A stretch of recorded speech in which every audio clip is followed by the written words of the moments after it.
in the formula of the Institute, an early document of the Jesuits, heavily influenced by Ignatius's view of what the Jesuits should be.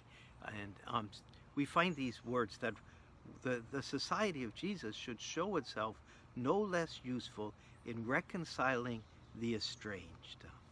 And for Ignatius, reconciling was important. He lived at a time when there were many, many, many conflicts. In fact, one of the few times he left Rome after he came there with the other Jesuits was to try to reconcile Joanna of Naples with her husband. He wasn't successful in doing that.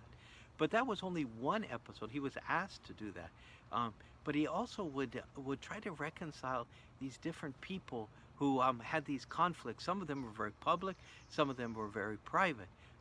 He often had to reconcile parents to the fact that their son wanted to be a Jesuit, and so he was busy about reconciling in his life. He had this sense that when people weren't able to forgive, and people were not able to live at peace with one another, that there was just this open door for the evil one to enter and to cause immense problems.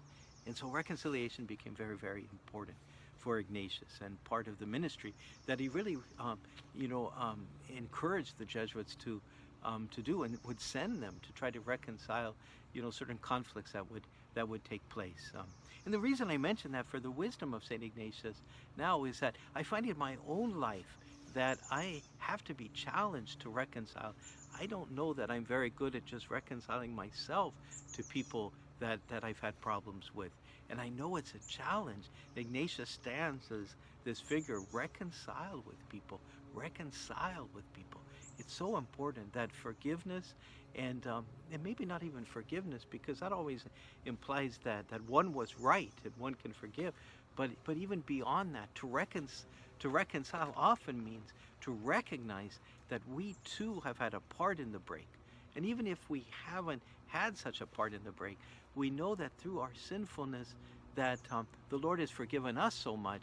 Why is it that we cannot reach out to somebody else when the Lord is reaching out to us day after day with forgiveness? It can only be that we don't really recognize that we ourselves need to be forgiven by the Lord. And once we experience forgiveness, truly knowing we need forgiveness, to reconcile and to forgive is far easier to do.